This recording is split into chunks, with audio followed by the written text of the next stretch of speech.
저는 이 전북교청에서 우리 김승환 교육감님 모시고 자담회를 하게 돼서 정말 반갑습니다. 왜 이렇게 우리 교육 민심이 혁신적인 교육감을 선택했었던가? 그때 육사 지방선거 끝나고서 했던 말이 있어요. 교육감 선거 결과에 대한 엄정한 해석을 놓치면 정반대의 상황을 맞이할 수 있다. 그 말을 했거든요.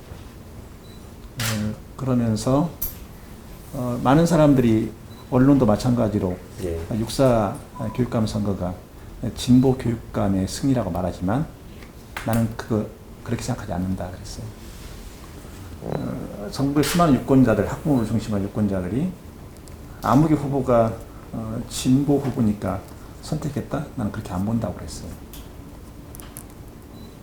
그리고 그 당시에 출마했던 후보자들에 대해서 지역에서 과연 얼마나 잘 알고 있었겠습니까?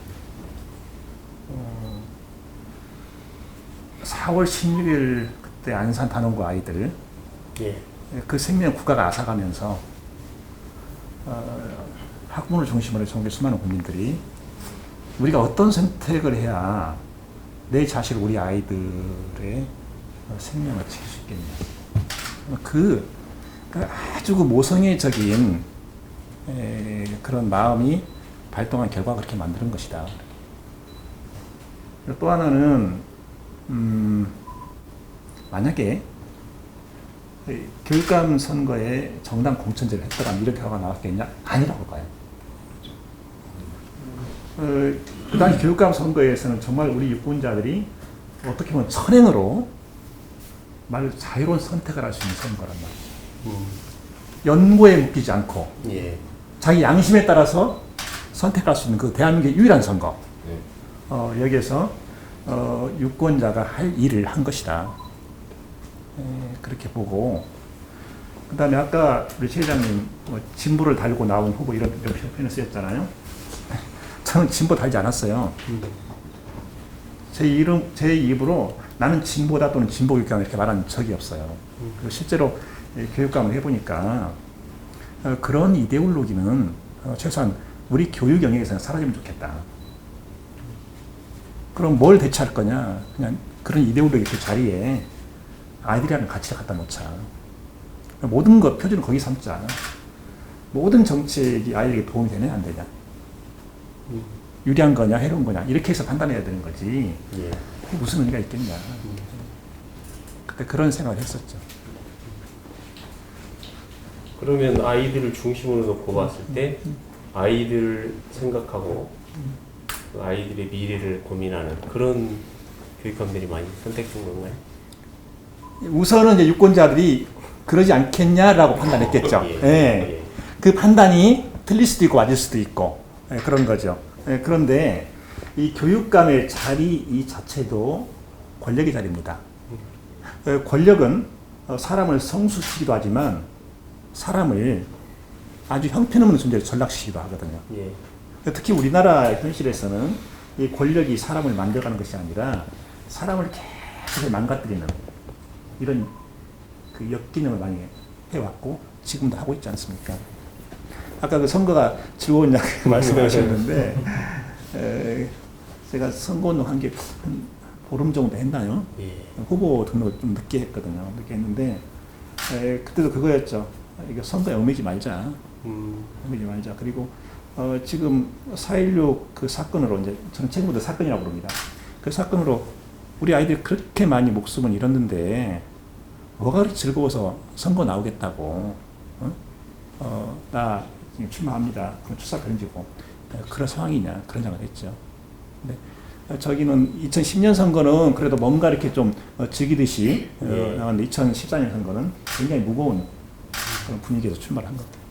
교육감 스스로도 뭐 물론 평가를 해보실 수 있고 또 전국의 교육감들을 이렇게 보시면서도 다 아실 수 있는 얘기니까 왜 그 기대만큼 안 되는 건지 또는 실제 또 기대만큼 된 것도 있을 거예요. 그런 것을 어떻게 생각하시는지. 우리 국민들에게 필요하면서 늘 아쉽게 생각되는 게 냉철한 분석력이에요. 자기 생각이라고 말을 하는데 자기 생각이 아닌 거예요. 찌라시 이런 거 정보를 가지고 자기 생각인 것처럼 판단하는 경우가 많고, 교육감을 놓고 볼 때 교육감이 무엇을 할 수 있는가 그 가능성 문제, 그리고 어느 선부터는 더 이상 넘어갈 수 없는가 한계의 문제, 이걸 냉철하게 봐줘야 되거든요. 교육감이 할 수 있는 게 뭔가? 교육감이 가지고 있는 것 중에 중요한 게 인사권이 있잖아요. 예. 인사권, 교장 인사권. 교육감이 아무렇게나 교장 인사는 안 되잖아요. 학교마다 다 특성이 있기 때문에 이 학교의 문제는 이건데 이 문제를 그래도 가장 잘 해결할 수 있는 후보가 누구냐, 이런 식으로 이제 접근해 주는 거죠. 이거 그냥 교육감이 할 수 있는 일이고 당연히 해야 되는 일이에요. 교육장 마찬가지고 직속기관장 마찬가지고 여기 본청의 간부들 또 전문직 배치, 일반직 배치 다 마찬가지잖아요. 교육감이 할 수 있는 일들이에요. 지금 전북교육청은 금년부터 초등학교의 경우에는 일제평가식 중간시험, 기말시험 없앴잖아요. 이건 교육감이 할 수 있는 일이거든요. 벌써 한 3년 넘었는데 방학숙제 없앴잖아요. 그건 교육감이 할 수 있는 일이라고요. 근데 교육감이 할 수 없는 일이 있어요. 그것은 법률적으로 막히는 경우가 있고, 시행령이나 시행규칙으로 막히는 경우가 있고, 또 정권의 어떤 강압적인 통치 방식으로 막히는 경우가 있어요. 또 하나 놓쳐서는 안 되는 것이 교육감 개인의 사역 때문에 막히는 경우가 있단 말이죠. 교육감 개인의 사역은 뭐냐? 그 자리에 대한 집착이죠. 이 자리에 그냥 놔서는 안 되겠냐. 근데 그게 사실 가장 무섭고, 그게. 일단 이 부분을 차치하면, 하나 예를 들죠. 제가 얼마 전에 전북교육감 6년을 하면서 가장 크게 자괴감을 느끼는 것이 하나 있다, 이 말을 학대 간부의 협상에서 했어요.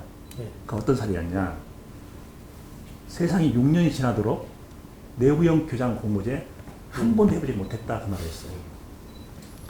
근데 법률상으로는 내부형 교장 공모제를 시도 교육감이 자율적으로 판단해서 할 수 있도록 되어 있어요. 시행령으로 막아버리는 거예요. 시행령으로 내부형 교장 공모제를 신청한 학교 중에서 자율학교 수 곱하기 0.15입니다. 그러니까 최소한 7개가 돼야 한 자리를 하는 거예요. 한 번도 그 숫자가 채우지 않는 거예요. 근데 외부에서는 뭐라고 말하냐? 김수환 교육감 진보 좋아하고 계시네. 내부형 공모제 하나도 못했으면서. 이렇게 하는 거예요. 그러니까 살짝 냉철한 그 분석적인 사고가 우리 국민들이 많이 부족하다. 일단 자기 마음에 안 들면 문제가 있는 것으로 치부해버리는 거거든요. 그런 거. 그 다음에 우리 그 정치 풍토가 있잖아요. 정치 풍토가. 어지간한 자리에 들어가면 전부 다 완장창으로 생각하더라고요. 그러면서 그 자리에서 수많은 그 자료들을 학교 현장에 요구하는 거예요. 그것은 전부 교사의 부담으로 간단 말이죠. 교육청에서 중간에 걸림장치를 한다 하더라도 그래도 한계가 있단 말이에요. 근데 그 사람들이 또 공통적으로 하는 이야기가 있어요. 교육이 살아야 한다. 자기들이 교육을 망가뜨리고 교육을 옥죄고 있으면서도 그만 또 한단 말이죠. 마치 선한 양심을 가지고 있는 교육 희망을 말하는 사람들인 것처럼 이렇게 한단 말이죠. 그래서 그런 것에 대해서는 사실은 우리나라에서도 교육 유권자 운동 이런 것들이 좀 활성화되면서 그걸 철저하게 집어내고 문제를 제기하고 그 다음에 비판하고 없앨 건 없애고 하는 이런 이제 운동이 필요하다는 것이죠. 그리고 이제 방금 이렇게 쭉 말씀 들어보니까 주로 이제 그 부정적인 이제 케이스래요. 기대했는데 안 됐다. 기대했는데 안 됐다. 기대했는데 된 것은 뭐냐 이렇게. 근데 안 된 것만 이야기하니까 얻어지는 거예요. 그럼 할 거 아무것도 없네 이렇게 되는 거예요. 근데 사실은 기대했는데 된 것이 있고 기대하지도 않았는데 된 것도 있고 이렇단 말이죠. 네, 그리고 개별 사례 굉장히 중요합니다. 개별 사례 굉장히 중요한데 여기서 우리가 오류를 보면서 안 되는 것은 개별 사례가 일반 사례인 것처럼 그러니까 개별 사례를 일반 사례화하는 그 오류 이것을 보면서 안 된다는 것이죠. 그래서 하나의 시험이가 하나만 놓고 보더라도 전국 17개의 시도 교육청이 있잖아요. 그 산에도 수많은 학교들이 있잖아요. 개별 사례들이 엄청나게 많다는 거죠. 아이들이 30-40%가 중고등학교 잠자한다? 그런가? 1% 잠자지 않는 중고등학교도 적지 않게 있단 말이죠. 근데 마치 그것이 일반화된 것처럼 해가지고 우리 교육 아무것도 없네, 뭐 미래감 이렇게 하면 도대체 교육의 희망을 우리가 발견할 수 없다. 하는 거죠. 그래서 그런 긍정적인 사례들, 긍정적인 개별 사례들이 다른 데로 더 확산되도록 그런 노력이 필요하다는 것이죠. 그래서 거기서 필요하다는 이제 시도 교육청 간의 정보 공유, 확산 이런 것이 또 필요할 것이고. 2년이 흘렀어요. 2년이 흘렀으니까 이제 뭔가 2년 동안 혁신적인 정책이 있었던지 또 아니면 교실에서 아이들 뭐 생활이 달라졌든지 또는 교사가 이제 교사로서 뭐 느끼는 어떤 새로운 뭐 그런 모습이 있든지 뭐 있을 거 아닙니까? 그래서 정책이 됐던 또는 학교 현장이 뭔가 달라졌든지 또는 학부모의 만족도가 높아졌든지 그래도 좀 눈에 띄게 좀 달라졌다고 생각하는 것들이 있는 건지 뭐. 근데 제가 느낀 가장 큰 변화는 이거예요. 2010년에 교육감께서 그때 혁신학교 처음으로 작업을 시작했거든요. 그때 담당 전문가들과 대화를 하면서 이런 질문을 했어요. 우리 전북교육청이 앞으로 혁신학교를 만들어 나갈 건데 어떻습니까? 혁신학교가 가야 하는 목표 지점은 어디라고 생각합니까? 이렇게 한번 질문했어요. 지금 1기, 임기 내 100개 혁신학교 만들겠다 했습니다. 100개 만들었다고 합시다. 그러면 그게 혁신학교가 가고자 하는 지점입니까? 이렇게 질문했거든요. 그래서 거기서 이제 직접 또 자문자답을 했죠. 전라북도 혁신학교가 가고자 하는 지점은 모든 학교 혁신입니다. 혁신학교 간판 걸어놓은 학교만 혁신됐다. 그럼 무슨 의미가 있습니까? 예. 그리고 시간이 가면 그 소멸하게 되어 있습니다. 모든 학교 혁신하는 건데 그러기 위해서는 가장 중요한 게 교육감이 교사를 신뢰해 주는 겁니다. 교육감이 학교 혁신을 이끌어내는 건 천만의 말씀이고 학교 혁신의 열쇠는 교사의 손에 있는 겁니다. 그 말했어요. 근데 이제 지금 와서 이렇게 보니까 전북의 경우 이런 생각이 들어요. 이 성장은 아이들에게만 필요한 것이 아니라 교사에게도 필요한 것이다. 며칠 전에는 축사하면서 교육감에게도 성장이 필요하다 이 말을 했습니다. 실제로 교사가 성장을 위한 노력을 하고 있냐. 굉장히 놀랍다는 생각을 했어요. 지금 전라도에는 보면 교사 독서 동아리가 자연 발생적으로 우후죽순처럼 엄청나게 많이 생겨났습니다. 그리고 교사 학부모 독서 동아리, 사제 동행 독서 동아리 이런 식으로 수많은 유형의 독서 동아리들이 생겨나고 지금 활동을 하고 있는 거예요. 그 어느 학교는 보니까 학년별 교사 독서 동아리가 있어요. 그리고 보니까 일주일에 한 번씩 계속 책을 읽으면서 그걸 이제 공유하고 이렇게 하는 거예요. 그래서 그냥 고맙더라고요, 교육감으로서. 이렇게 움직이는구나. 가장 큰 변화라면 저는 그걸 꼽을 수가 있거든요. 맞습니다. 재선으로서 이제 초선 교육감들을 많이 보시잖아요, 지금. 예. 보실 때, 이분들이 좀 뭐, 그러니까 본인께서 처음 할 때보다 뭔가 좀 더 나아졌구나? 또 내가 안 했던 일인데 뭐 이렇게 새롭게 하고 있구나? 뭐 이런 것이 있다랄지. 뭐 재선 교육감 포함해서 다른 교육감들에게 혹시 눈에 띄는 것들이 좀 있으신가요? 그냥 민감한 부분인데. 그 알게 모르게 연대의 힘이 커졌어요.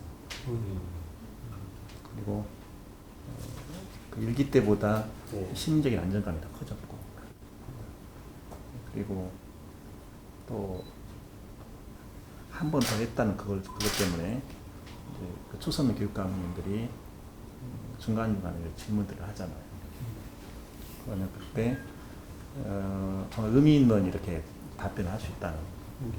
그리고 그것을 또 굉장히 경청들 하세요.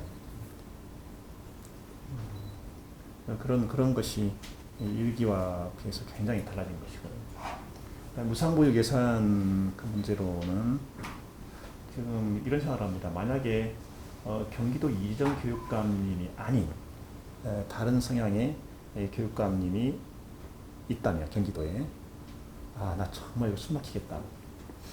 근데 경기도 이재정 교육감님이 계시기 때문에 굉장히 큰 일이잖아요, 이게. 이것을 하는데 정말 이렇게 호흡을 아주 이렇게 가볍게 할 수 있다. 이 사안에 관해서요. 그런 거죠. 그러니까 어느 지역의 초선 교육감님이 어떻게 확실하게 눈에 띄는 그런 실적을 냈다 이거보다도 전혀 기대하지도 못했던 큰 크기의 연대의 힘이 생겼다. 이것이 교육감 일을 하는데 상당히 추진력을 주고 있다. 이렇게 말씀드릴 수 있습니다. 정말 좋은 교육은 뭐냐? 그냥 아이들이 그냥 날마다 저렇게 행복해하네. 그리고 선생님들 저렇게 보람이 큰 거야 이런 식으로 그게 물 흐르듯이 가는 거 이게 저는 정상적이라고 보거든요. 그래서 교육감들이 너무 실적이 없는 필요는 없다 그 생각을 하고 좀 사소한 것이라고 볼 수도 있겠지만 교육감으로서 이렇게 교육 현장의 변화를 이렇게 들여다보잖아요. 어제도 누가 그런 말했어요. 전북 교육이 달라진 게 뭐냐 이렇게 물어본다. 그래서 전북 교육에 달라진 것 중에 하나가 졸업식장에 눈물이 돌아왔습니다. 그 말을 했어요. 눈물이 돌아왔습니다. 그게 무슨 말입니까? 아니 언제부턴가 졸업식장에 가면 눈물이 없었지 않습니까? 사라져버렸지 않습니까? 근데 졸업식 할 때 몇몇 학교들 가보니까 아니 이렇게 서러운가 헤어지는 것이 할 정도로 그렇게 눈물을 쏟아내는 그런 학교들을 많이 봤다는 거죠. 근데 그 아이들은 뭐 당연히 워낙 감성이 뛰어나니까 운다고 하지만 교사가 울고 학부모가 울고 하는 그런 졸업식장. 그래서 우리 전북 졸업식장에는 눈물이 돌아왔구나 이제 제가 스스로 하는 표현입니다. 남은 뭐 2년도 있을 테고 또 이후에 이제 새로운 교육감들이 또 생길 텐데 그 교육감들에 대한 기대도 그렇고 앞으로의 이제 과제 이것들을 좀 얘기를 하려고 하는데요. 저는 이 생각을 해요. 교육감은 사라져도 교육의 건강성은 남는다. 그런 시스템을 만드는데 교육감이 진력해야 되는 거 아니냐 하는 것하고 그다음에 이렇게 숫자가 많은데 좀 더 이렇게 연대를 드러나게 할 수 있지 않겠냐 이 부분들은 그냥 부분적으로 거기에 동의를 하는데 다수의 절제가 굉장히 중요합니다. 우리가 숫자가 많아 그러니까 한번 해볼까 이런 것보다도 저 사람들이 더 좀 나설 수 있을 것 같은데 거기서 이렇게 절제를 하는구나 오히려 그것이 맞는 효과가 더 크지 않을까 그 생각을 하고요. 아까 이제 폭탄 돌리기 이야기인데 학교가 본질적으로 해야 하는 것만 요구를 해야죠. 국가도 그렇고 학부도 그렇고 지역사도 그렇고. 근데 우리는 그게 다 혼재돼 있어서 그 교사가 알파와 오메가인 것처럼 아이와 관련된 모든 것은 꼭 교사가 해결해 줘야 되는 것처럼 도대체 세계 어느 나라에서 교사에게 이렇게 과도한 요구를 하는 나라가 있을까? 그래서 처음에 교육감 되고 나서 교사들 보니까 너무 안쓰러운 거예요. 그래서 상처는 상처대로 엄청 많이 안고 있고 여기서 무슨 뭐 개혁을 말한다, 혁신을 말한다 이게 가능하겠냐는 거예요. 그리고 문제 교사가 분명히 있습니다. 문제 잠깐 있죠, 그렇죠? 어떤 그 기부를 볼 때요, 네거티브 방식으로 걸러내잖아요. 걸러내고 나면 또 찍기가 또 남는 거예요, 이게. 그렇잖아요. 그래서 이것보다도 파지티브 방식으로 아까 이야기한 교사에 대한 신뢰를 먼저 주고, 그리고서 그러면 네거티브 방식이 전혀 안 생각이 아니죠. 문제 사례가 발견되면 거기에 맞게 처리를 하는 거예요.